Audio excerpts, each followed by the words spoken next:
Екипата на Наковски Волеј е шампион во кадетска конкуренција за девојки, по победата над екипата на Пелистер Волеј од 3:1 во сетови, на Final Four турнирот кој викендов се одигра во Битола.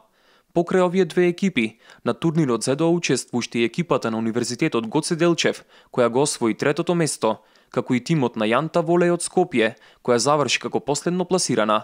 Тимот на Пелистер Волеј имаше доста успешна сезона, со успеси кои до некаде може да се каже и не беа очекувани. Сезоната помина над нашите очекувања, затоа што ова е за нас една нова екипа во кадетска конкуренција, бидејќи младинките се сега минатата година имавме кадетки, тие преминаа во младинки, а ова е прва сезона за овие нови кадетки.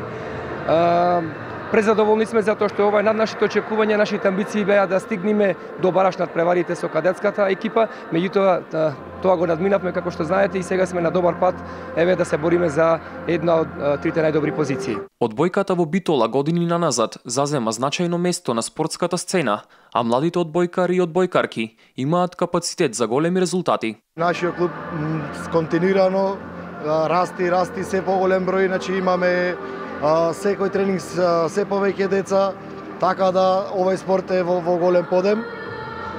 Мислам дека ќе биде уште подобро наредна година. Наредна година ни е амбиција да пријавиме уште една екипа во државната лига, на пионерска категорија, значи да имаме сите категории на играчи во државната лига и мислам дека со тоа ќе одиме само напред и напред. Дај Боже ден на прва лига. Може да се каже дека освоеното второ место на Пелистер Волеј на овој Final Four турнир е огромен успех за младите одбојкарки, кои покажаа дека можат да се носат со многу поголеми екипи, а на уште поголем успех, односно на шампионската титула, имаат можност да атакуваат уште од наредната сезона.